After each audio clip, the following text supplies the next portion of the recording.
Evan does look like an African colonizer. Yeah, without the costume too.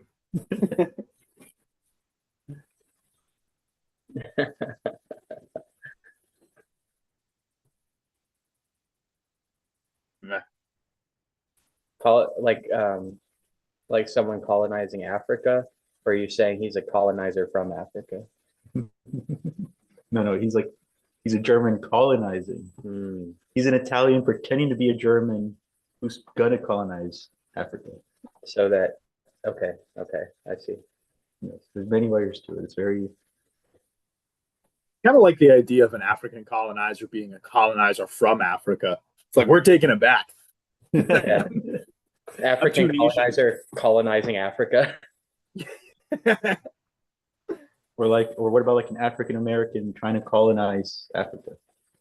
Oh, like Liberia. Mm. Yeah, I'm Liberian.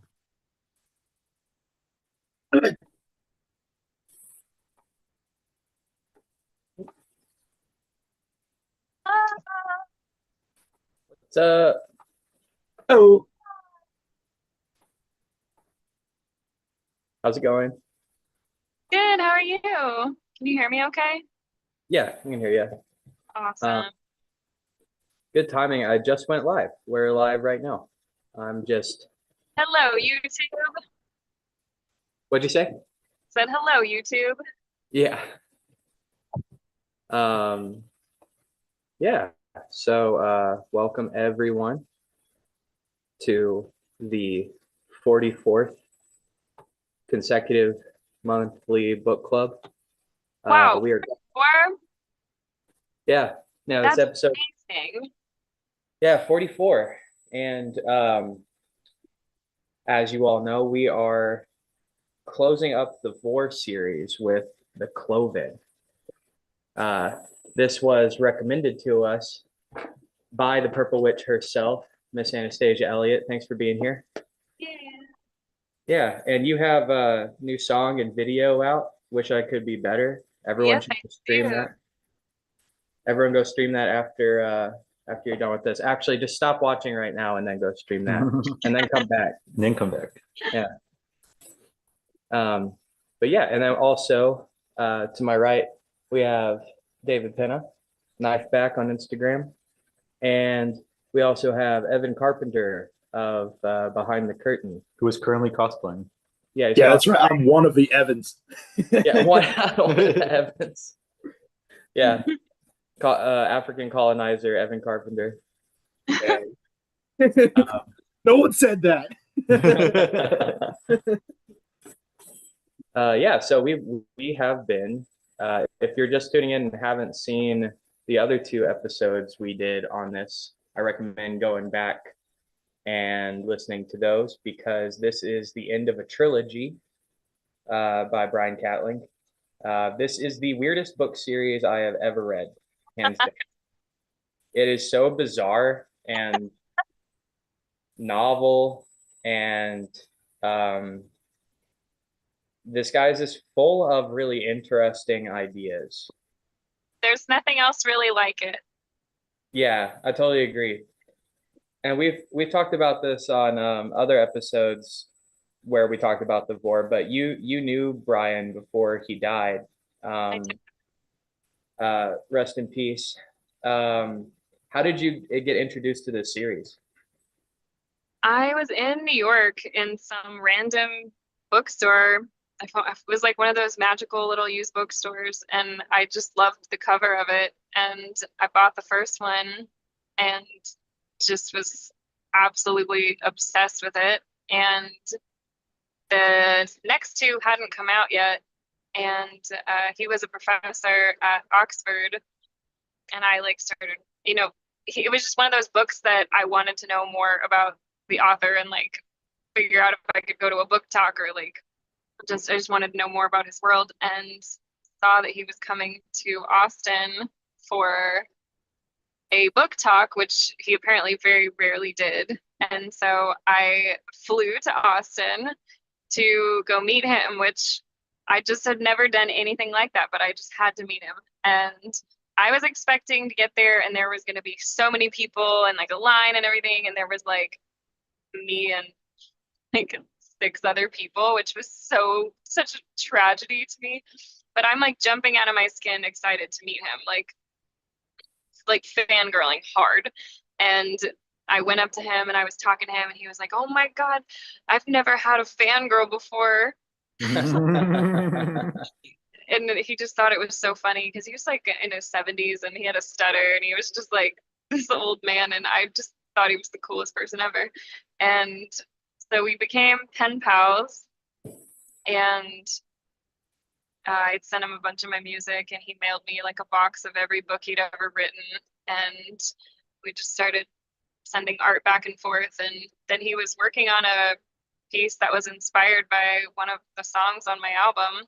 And we had talked about me going out to Europe to work with him. And then COVID happened and I just didn't hear from him for a while. And then found out on Facebook that he had passed away. Oh, And I like months before, like I had no idea. And it had been like almost, I think like 9 months or something that I was just like, where's Brian? And I think that's like the only time I've ever like cried over somebody dying, because I just haven't had that many people die in my life. But like I was so upset because I was just like, oh my God, not only was it just awful that he passed away, but like I was so like, if there was one person in the world I wanted to collaborate with on a piece of art, it was that man. So yeah, and in a book is like a huge thing to like make something of, to be a part yeah. of. Yeah. And so now I just try to channel him when I'm writing. I'm like, hey, Brian, come into my session. Give me something weird. Yeah, he was very, very sweet, very weird. And all of his books are brilliant. There's actually 2 from the box that he sent me that I haven't read yet because there's not that many books. And so I was just like, oh, the second I read all these, there's going to be no more Brian books for me to read, which is maybe silly. But there's one I started that is a bizarre book about this girl with ice teeth, and there's this man that has to keep changing her ice teeth. And like I just loved the first 2 chapters so much I stopped reading, and I was like, I'm not ready to like read this book and have this book be one of the last things I read of his. So I've got 2 I haven't read yet. Wow. Yeah, that's what what a weirdo, what a madman. Yeah, he was. Because like he's also a sculptor, right? He's a sculptor, he's a performance artist. There's a great, I don't know if it ever was released, but when I think it was like early COVID, he sent me a link to this like that they had made on him and his performance art. And it was like wild, all the performance art that he did, and just very interesting and weird pieces. Like he was a real boundary pusher early on for weird performance art. That's And he awesome. was a sculptor and a painter. Like he would send me paintings he was working on. He was just like the epitome of a highly creative individual. Hell yeah. That I mean, I think we've talked about it before, but your video for C'est La Vie, like every time I see that, it reminds me of The Void.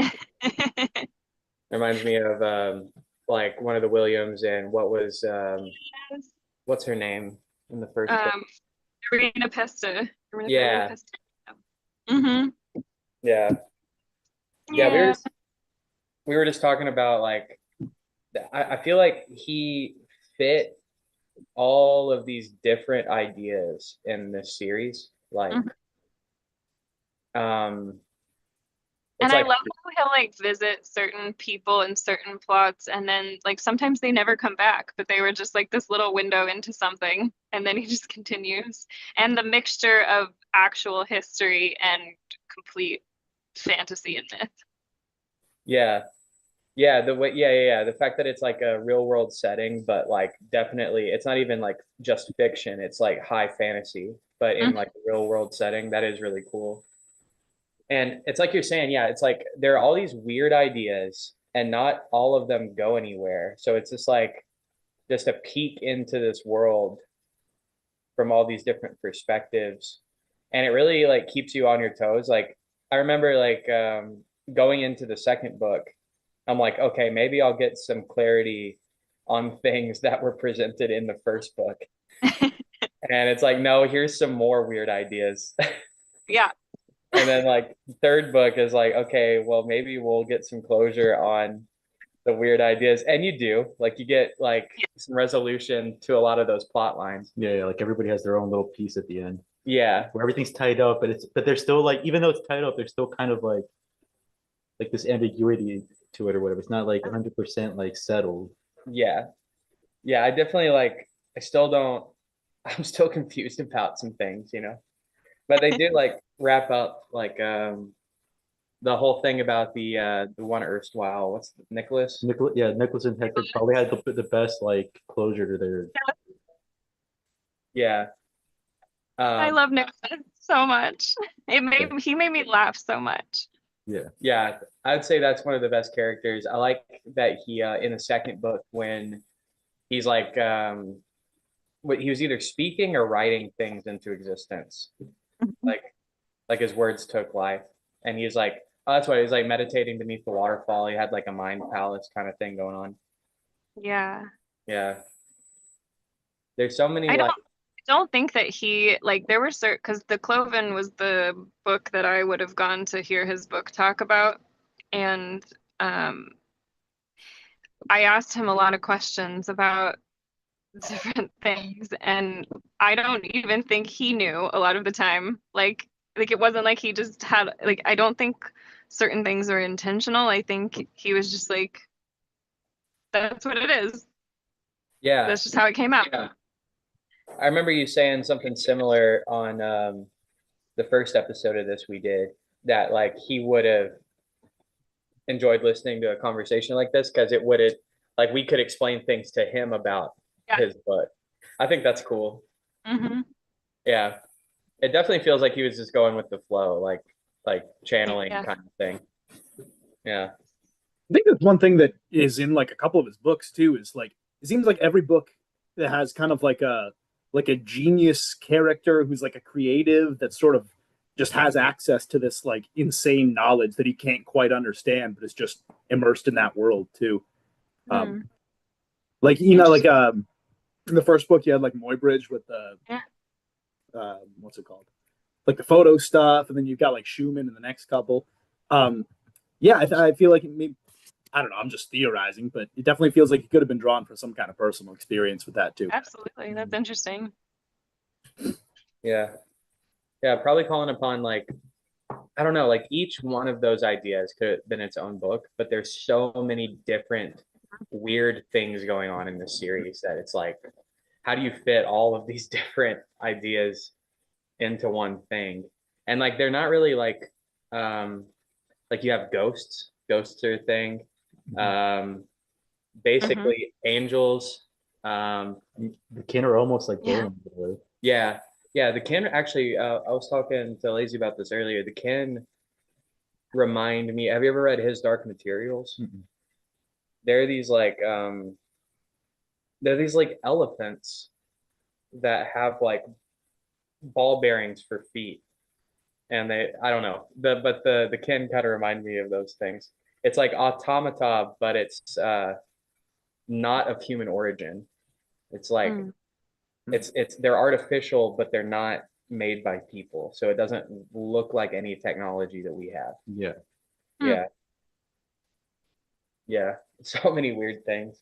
The also the I like the resolution with Ishmael's story. Like there couldn't be a girl in this series and Ishmael doesn't fuck her. Ishmael fucks everyone. The unassuming lover boy. Yeah. I forgot about Lover Boy in the second book, the anthropophagi. Mm-hmm. That's what they called him. The Ishmael and his spiral dick. My Yeah. favorite detail I'm putting in these books, like the most random. Yeah, he's detail. slinging that Swiss roll dick all over the city, man. Yeah.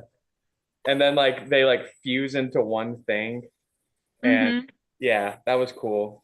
But it makes you wonder, do you think I forgot her name, the female counter to him? You think it's possible that she could have had only one side of her brain too? Hmm.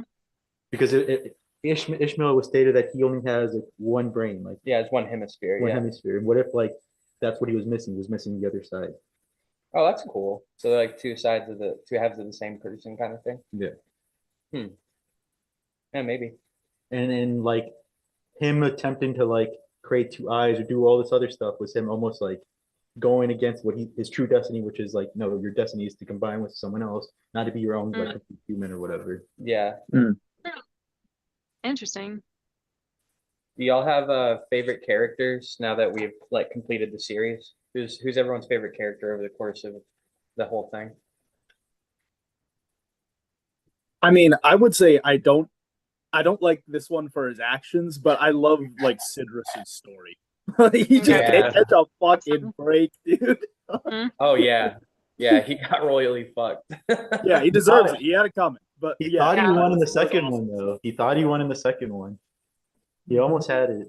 Yeah, that dude definitely. I mean, yeah, like Evan said, he definitely had it coming, but also like it's just a series of unfortunate events happening. So. Yeah.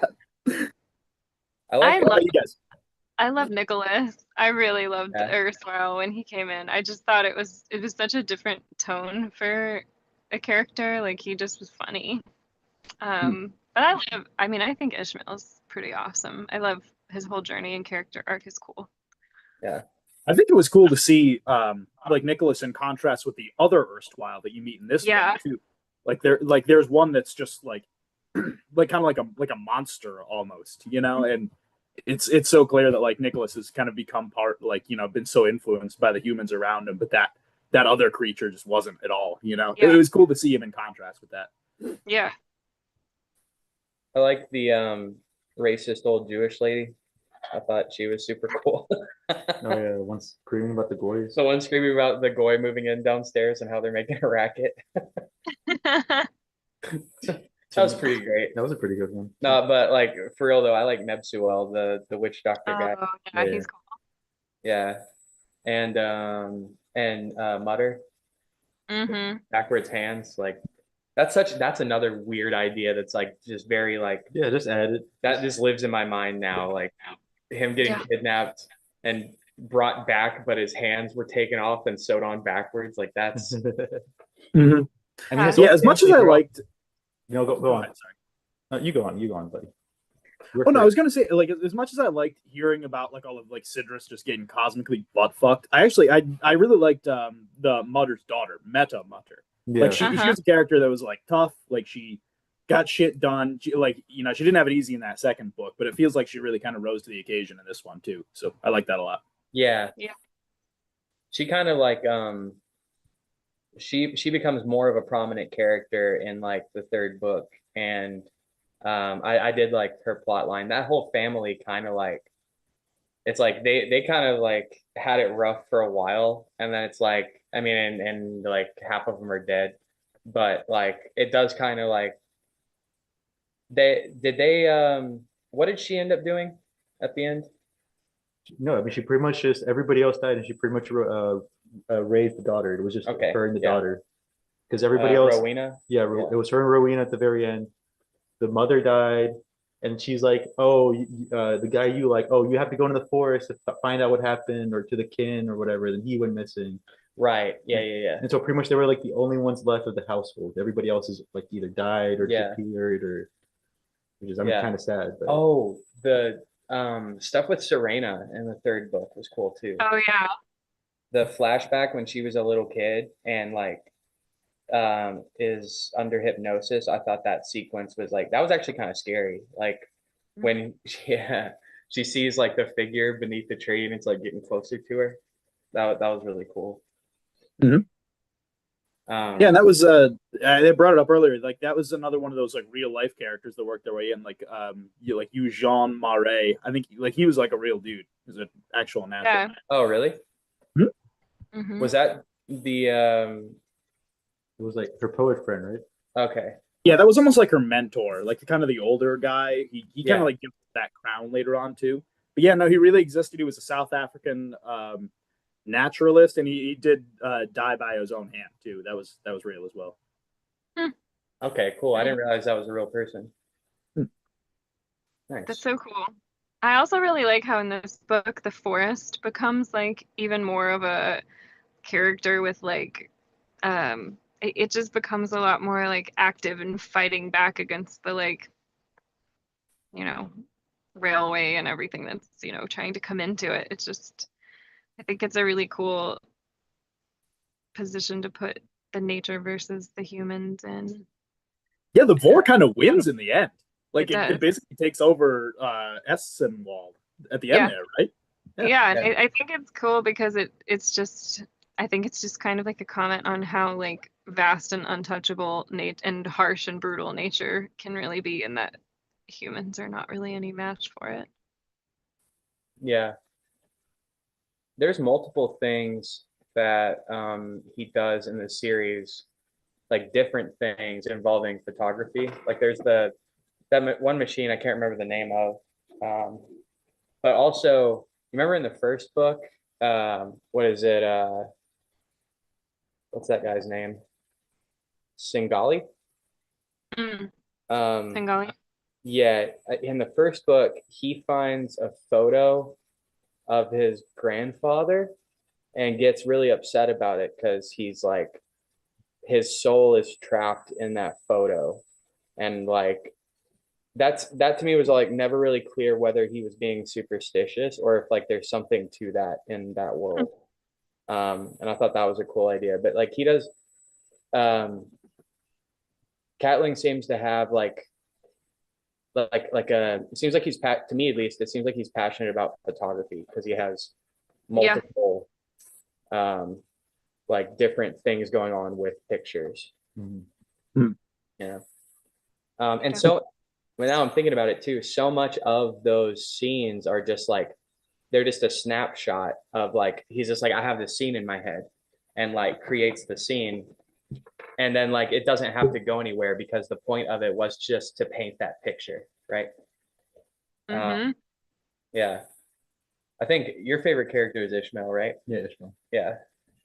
That's because I like problematic like characters like that. But What's what's the book everyone's talking about right now with the milking the Minotaur thing? You know what I'm talking about? Oh yeah, it's like handmade milking farm or something. Yeah. yeah, Yeah. Evan would know. It's just like it's just funny, like yeah, of course all the German chicks want to fuck this actual monster, like the corkscrew dick. No, It's like and that would be Morning BDSM Glory club or Milk. something. What'd you say? All right, the title of the book you're talking about is Morning Glory Milking Farm by C.M. Nacosta. Thank you, thank you. I was thinking like, about that when it in this one, and I mean like there's lots of scenes where they're describing like he like I think his greatest strength like as a writer is the way he words things. Um like he's got very flowery prose in the way he describes things, and it could be like something disgusting painted in a very like specific macabre way, or it could be like a sex scene that's like very Yeah. like, deliberate detail. But yeah, he does a lot of that. Like, just it's a joy to hear him talk about anything in these books. I Really. mean, my favorite part was him talking about like roots. Roots. Yeah, he talks about the roots of the trees, about Mm. like how they're like they push themselves into the ground looking for water, but they don't like the tree doesn't really have like a literal brain telling it what to do or how to like connect, and how roots also connect with other like tree systems, and how it becomes like this Oh bigger yeah. thing. And you could even like apply that to ants because like the reason I think he uses a lot of ants for his visuals is an individual ant isn't really intelligent or isn't really like anything important, but when you have like an entire colony, all these ants together almost like become something metaphysical. Okay. Do you think that's is that kind of like similar to the characters in his book? Like they all make up a bigger I mean, web? the war in general, the war isn't. It's not like the war has an intelligence, but each individual piece of the war, once combined, kind of like a colony of ants, then it becomes like something with like a will. Hmm. Mhm. Yeah. I think one thing with ants too is they're guided by the unseen. they're guided by pheromones and this kind of like group will of their entire colony. You know, it's like Yeah. they have very little capacity for individual thought, but there's greater forces that drive them towards things, which definitely is a theme that he sort of gets into, which I like. Yeah, because all the characters, like all their like individually, if you just look at their roles individually, you could say this is just kind of random. It doesn't like mean anything. But it's once you start combining all these different pieces and everyone's like driven like an ant to fulfill like their purpose, that's what creates this like bigger picture he's trying to like paint. Yeah. Mhm. Yeah. Yeah. Yeah. Like we've got man eating, like the anthropophagi. Like we got a haunted bow made out of Flesh and bone. yeah. We got haunted photography. Hmm. The kin. The kin. There's like so many of these like different weird things going on. Like I feel like any other author would have picked like one or two of these, you know? I think that's what I love about it, though. I mean, it leaves you with a kind of like this little bit of unsatisfied feeling at the end because you're like, damn, if you really liked a storyline and you're just like, I want to know what more happened with that. But I think it's not something that you really see, or I think that most editors would let fly in a lot of books to just like let that particular storyline or character kind of just like fulfill its purpose as much as it's needed, and then he kind of just lets it fall away and continues on the main line. Yeah. And it's Yeah. very interesting. I've never Yeah. really read another book that does that.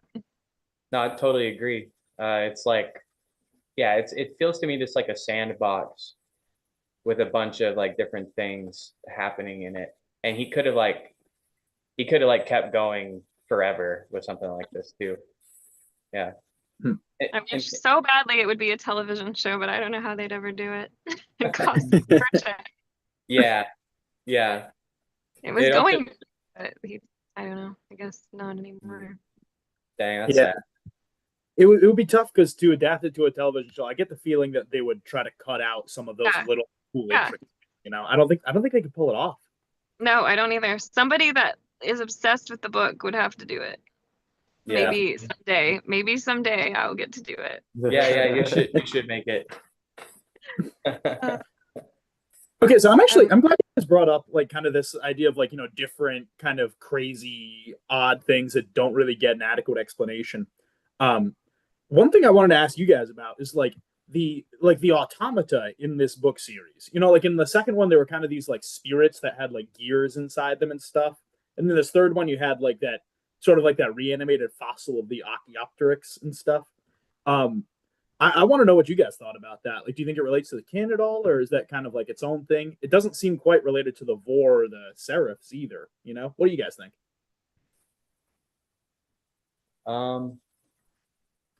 Are you talking about something separate from the kin? Yeah, I'm talking about. Okay, so this was kind of a small thing in this book, but at one point after the warehouse explodes, there's like one little thing that survives. He talks about it. He basically describes it as like a bunch of small little like filaments that kind of like move on its own and like talk and stuff. And it was a fossil of this like prehistoric, like a dinosaur that kind of evolved into birds called an Archaeopteryx. Yeah. It was the same creature as at the very beginning where the what's her name? The girl whose name starts with an M, I can't remember it. They try to follow this thing thinking that it's a seraphim, but it's really just this like nasty little robot monster. Oh yeah, in the fog and all that. Yes. Yeah. I remember now. Wasn't that Serena followed it? Maybe not. It was. Oh no, you're right. I got It's the book. Mater. No. Hold on. I'll grab. It's Modena. No, is it? Oh, it's the daughter of the archer guy. yeah. The one that's like wise beyond her years. Yeah. I remember now. She was the one following this little thing. Yeah, I don't know. I have no idea what to think about that. Maybe it's related to the kin. Weren't the kin wasn't the warehouse where Mutter would go and get his instructions? So it probably is related to the kin, right? That makes sense. Probably. Yeah. I mean, I think there's some interesting element, like he's exploring different kinds of creation because he's got like the heavy themes of like the Garden of Eden and the Vor, and then he's got all these like weird robots that don't seem necessarily human made, but I don't know, it's so weird.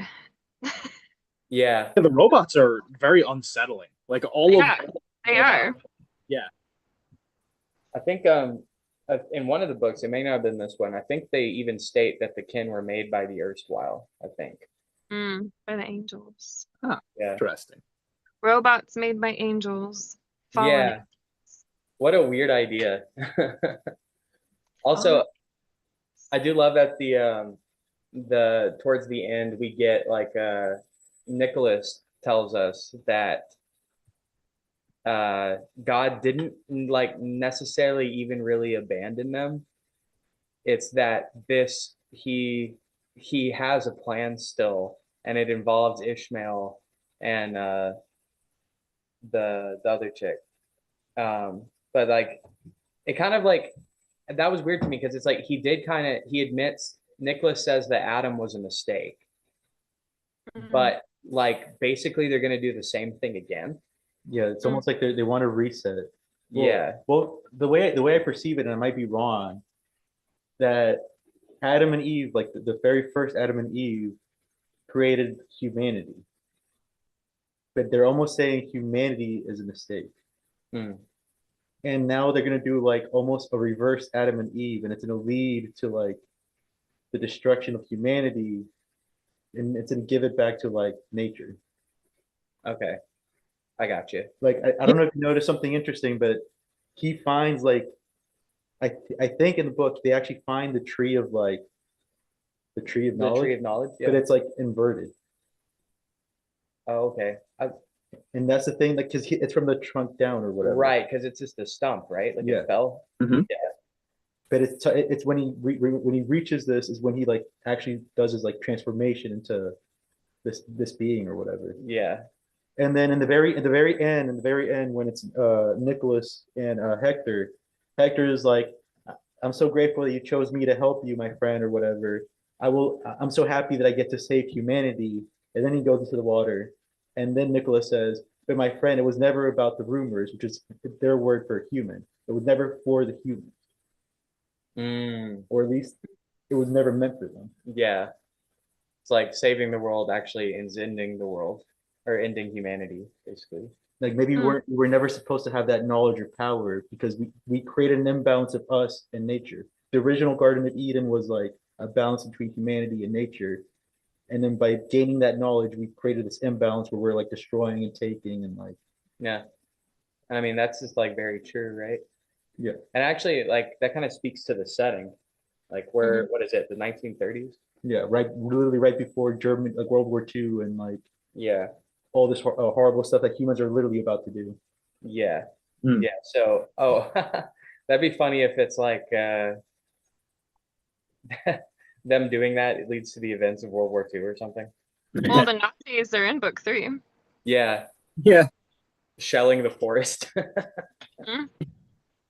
I didn't know. I mean, maybe everybody else knows this, but I didn't know that that Cloven means separating something.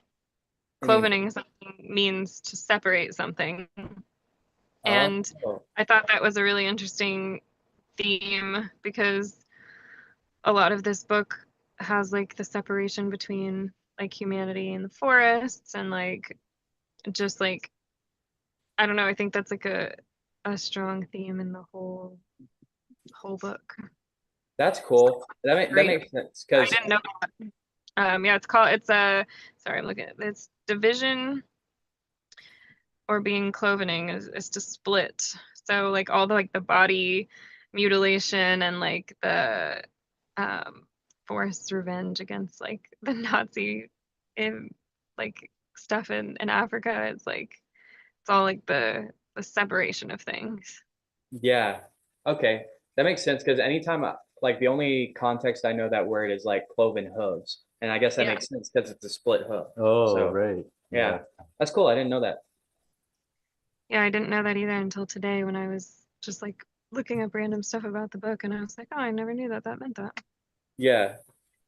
Yeah. I like you brought up the artwork on the covers. Like all of these are so good. Like this one's all the Mhm. eyes. But I've got the other two here also. The moon one is Muybridge's photo. Oh yeah, that's right. Yeah, so that's the first one. And then I like this one, the erstwhile one where it's Adam. Oh yeah, speaking of Adam, what happened to Adam? Did I miss something? I think Probably not. He shows up in the second one. Is he even in the third one? there's like a brief cameo where like they come upon this creature that's kind of like crawling through the treetops and in the undergrowth, and it's described as kind of human. And one of the Oh characters yeah. like shoots it, but it kind of comes back to life. Was that Adam? Okay, yeah, that has to be Adam, right? I mean, probably. Yeah. Yeah.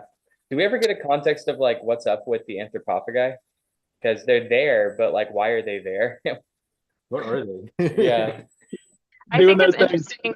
interesting to bring it back to Adam. I think it's interesting that we even like question what happened to Adam because like he's such like a central character to like biblical stuff that I think it's really interesting that in this book he's so kind of just like whatever that like you don't even really need to know what happens to him. Yeah, that's a good Yeah. point. You're right. Like he should be a bigger character, but he's Yeah, not. he's Yeah. not. I'll tell you another like biblical character that felt like they kind of alluded to but didn't really expand on. They talk about like Satan in this one a lot too. They mention him as being one of the erstwhile, but he's kind of just like brushed aside. Want to know your guys' thoughts on that? Like, do you Hmm. think that in becoming the Black Man of many faces, was he becoming a Satan-like character, Ishmael, or was it more like Satan's just an erstwhile that's just kind of chilling out there, and it doesn't really matter that he's part of this story? I don't know, because It's got to be Nicholas. oh, Nicholas is Satan. It's got to be. Okay. Okay. Why He's do you the say most. that? Well, he mentioned. Hector asked him, "Are there more of them that are like you, or are there more of them that could be like you?" And he says that no, there aren't. There aren't any like me, and it's already too late for any of the others to become like me. Hmm. That he's like literally the most beautiful and developed out of all of them. Oh, okay. All the Hmm. other ones look like monsters or like Yeah, and it's because he left first. he left. He was the one who left first Oh and shit. almost like embrace humanity first. Damn, you might be onto something. Yeah, I didn't get that. That'd be interesting if he is Satan because he's so nice. Yeah, Like he's so pleasant. wouldn't that be like Yeah, I mean, you got a good point. Like he ends up like using the one dude to like fulfill his agenda, but it doesn't seem like an agenda. He seems like more innocent than that. But I well because guess I he don't does well kind of like because things do go his way. it goes his way, but it's not like out of malice. It's just it was never for the humans to begin with. I gotcha. Hmm. That is like kind of a concept in Christianity. Some uh, doctrines is like Satan as a tool of God, you know, like Hmm. like he has an application in God's plan kind of thing. Yeah, he's not like he can't exist outside of it. Yeah, yeah, that's cool. Yeah, who knows? Yeah. Well, that's really all I've got. Do y'all anything? I mean, God, that we could do it forever, but like I don't know. I don't really have much else. Do y'all have anything you want to I say? I sadly have to go to my session. Okay, good timing. I know, right? I'm Yeah. so unbelievably thrilled that you not only read one of them, but you guys read all three of them because this is not a book series that everybody is like down to read. It's not for the faint of heart. You got to really love reading. Yeah. And I'm just really happy that I've got to share this with you guys. And I Well, love thanks these so books. much. Thanks so much for being here, and thanks for the recommendation. I had a lot of fun with it. This is, Glad. yeah, I really enjoy getting recommendations from other people because I get to read stuff I probably wouldn't have before. So, um, That's the best part of book club. yeah, I brought Perfume as my book choice this year for my book club, and apparently seemed to be really the wrong choice for my book club because I forgot about certain things that happened in it, and there were a couple of girls that were not able to finish it, and I was like, oh my God, like really? I love that book. I know you did it. You did it recently. yeah, yeah. We did But perfume. last year. Yeah, that I loved it. That It's book such is good, awesome. one of my favorites. And yeah, I Yeah. love a good weird book. Well, maybe next year or something you can pick another book we'll get to. Hell yeah, I've got plenty of weird, cool books. Oh yeah. Oh yeah. Well, get to your shoot. Thanks for being here. Go stream Wish I Could Be Better. Yay. See ya. Thanks, Anastasia. Yeah. I mean, look at that. Look at that. Good amount of literature. It's Damn. like If you're tuning in via audio, Alex is holding up a stack, probably about 6 to 7 inches tall, the equivalent of maybe a 6-pack of hot dogs. That's just book. so yeah, that's over 1,300 pages between all three. That's like denser. I was gonna say that's denser than the Bible. That's like way denser than the Bible, actually. Mm. Hell yeah. I mean, and it basically it's a Bible too. This time it's personal. In a world where God has abandoned us, Man, a forest, one eye, and a spiral dick. How many German bitches will he fuck? Find out this summer. Off and this turns into the Rowdy Boys podcast. Yeah, she leaves and it's immediately garbage. Okay, time to talk about Ishmael's dick. Oh yeah, that reminds me. There's one on each of these. Okay, well, just the first two actually.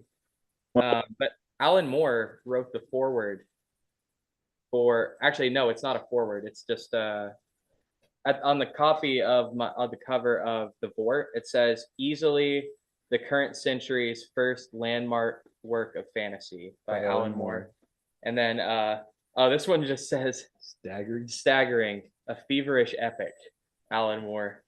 And then this one says Philip Pullman, a very sophisticated and subtle exploration of the decadent, primitive, and the mythical. I mean, I totally agree. Yeah, I think this guy's onto something. Yeah. Do you gentlemen got anything else? I don't know if you remember this. A funny part is that one priest guy goes to the house that had like that old lady and the child, like the one that you said was wise beyond her years or whatever. He goes there. They're already gone because they were following that one thing you were talking about, that creature. And then a godlike being is like already there, and he's like, "Where are they? This was already predestined, or it was already foretold. Where are they?" And he was like so stupid, and I thought that was just funny. Yeah, that was awesome. He like tells, he's like, yeah, they're over there, and he points to a goat, and then it just cuts to sounds of that thing eating a bunch of goats. That's awesome. And yeah, no, that was good. And he doesn't understand the concept of like, bro, there was a mistake. They already left. He's like, no, but it was foretold. It was foretold. How is there a mistake? It was foretold. Oh yeah, we didn't even talk about the Divik.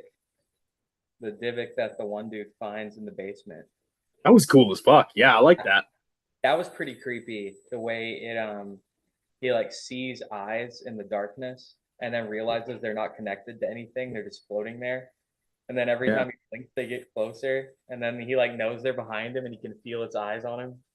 Yeah. It's really cool. I also like too in that encounter, like when his like basically his like Jewish mobster buddies come down to the basement and they like pull it off him. Like one thing he mentions is that everyone who was present there has a different account of what the Dybbuk was like. Yeah. It's like I think that's a cool thing in a lot of like paranormal and like UFO type stuff too, is people have, you can view the same event, but people interpret it differently, like on like an unconscious level. I thought that was pretty cool. Especially something like that. And going back to those Jewish mobsters, also one of them was Sully, and I liked him like attacking the doctors that are going to like fucking ice pick his uncle or whatever. Yeah, Dude. Give him a lobotomy or whatever. Holy fuck. Okay, this is a total side note, but have you guys ever like done any reading about the guy who invented the lobotomy? No. no. Oh man, this guy, let me look up his name. this dude, he like the lobotomy, he kind of got the idea from like a Spanish doctor. But he would travel around the country and like basically just do like roadside lobotomies for people.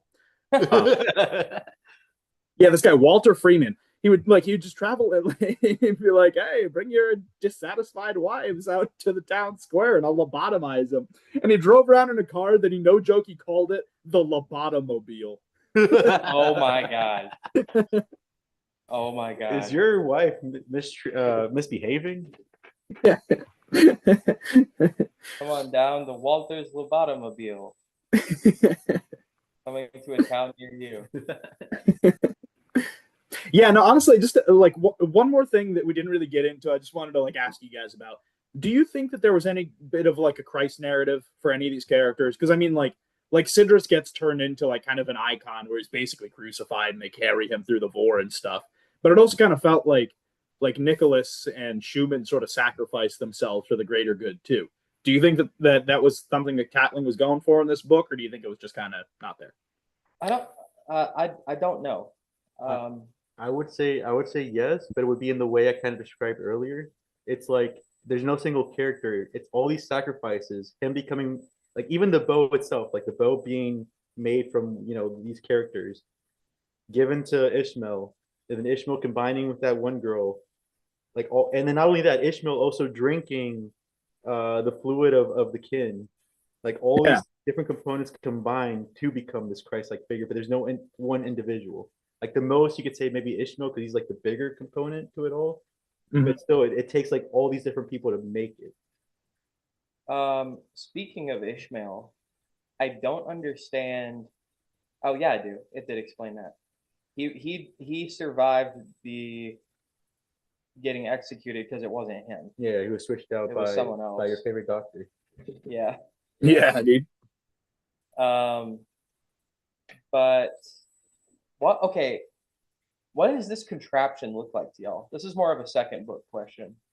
But like this execution device, it was so elaborate. I don't really. What is that? Can y'all explain what that looked like to you?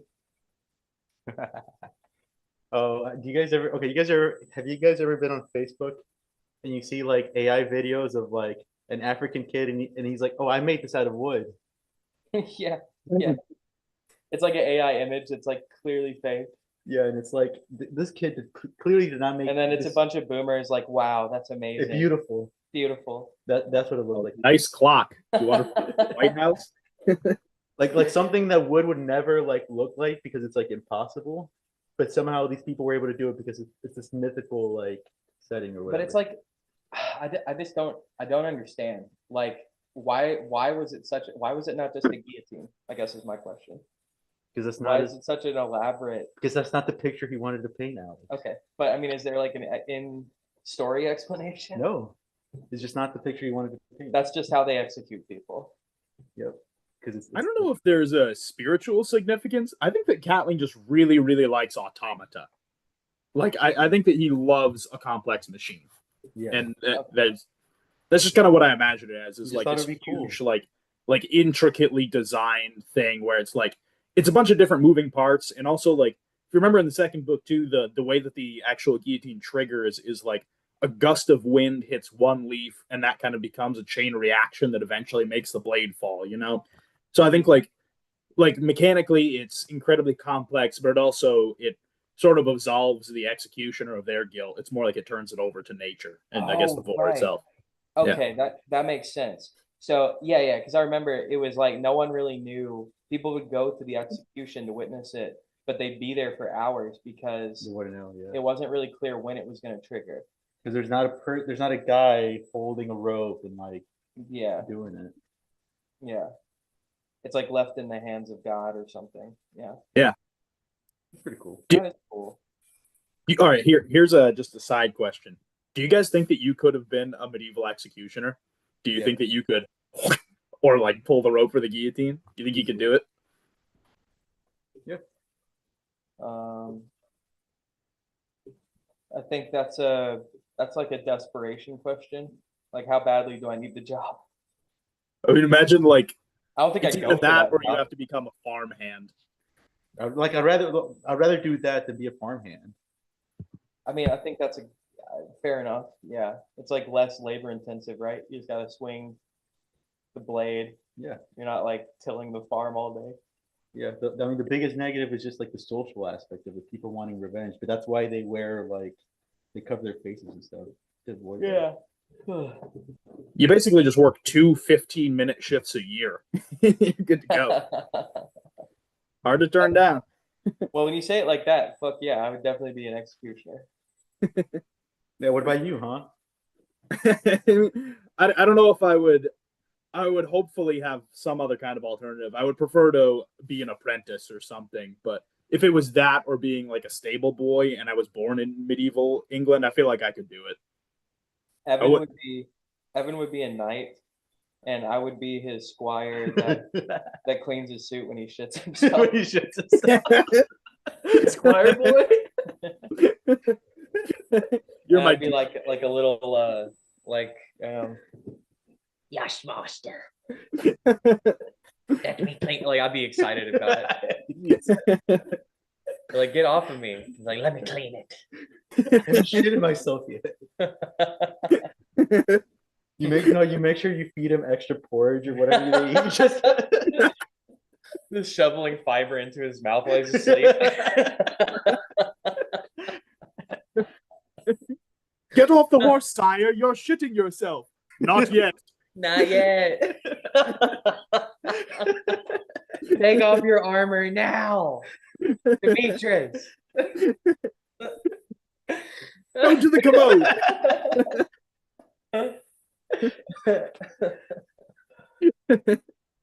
Hell yeah. Hell yeah. Well, any more Vork stuff? Wait, last thing. You sleep on the foot of his bed. Yeah.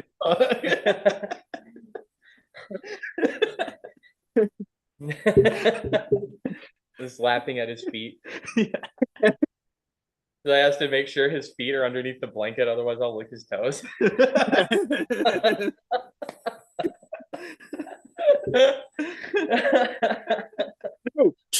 No.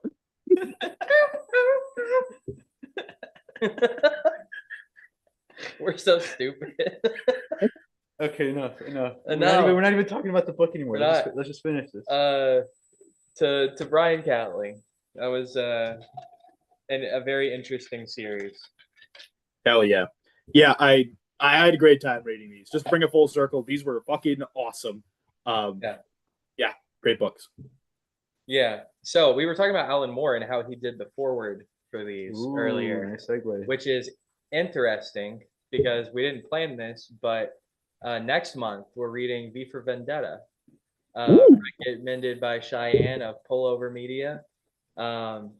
So I mean, and Alan Moore is one of my favorite authors. So I haven't read V for Vendetta yet, so this is like definitely needed to happen. So yeah, excited to get into that next month. My copy is on its way, so I can't show it right now. But Were you looking for Watchmen or something? yeah, I don't think I have any Alan Moore stuff. It'd be so cool if you guys look back over here and I had the mask on. Yeah, but yeah, we'll see you next month for V for Vendetta. It's if you're daunted by reading a 500-page book about a cyclops with a corkscrew dick, V for Vendetta is a comic book, so that should be a lot more accessible. Yep. Pretty pictures. Yeah. And yeah, check out Behind the Curtain. And thanks for being here, Evan.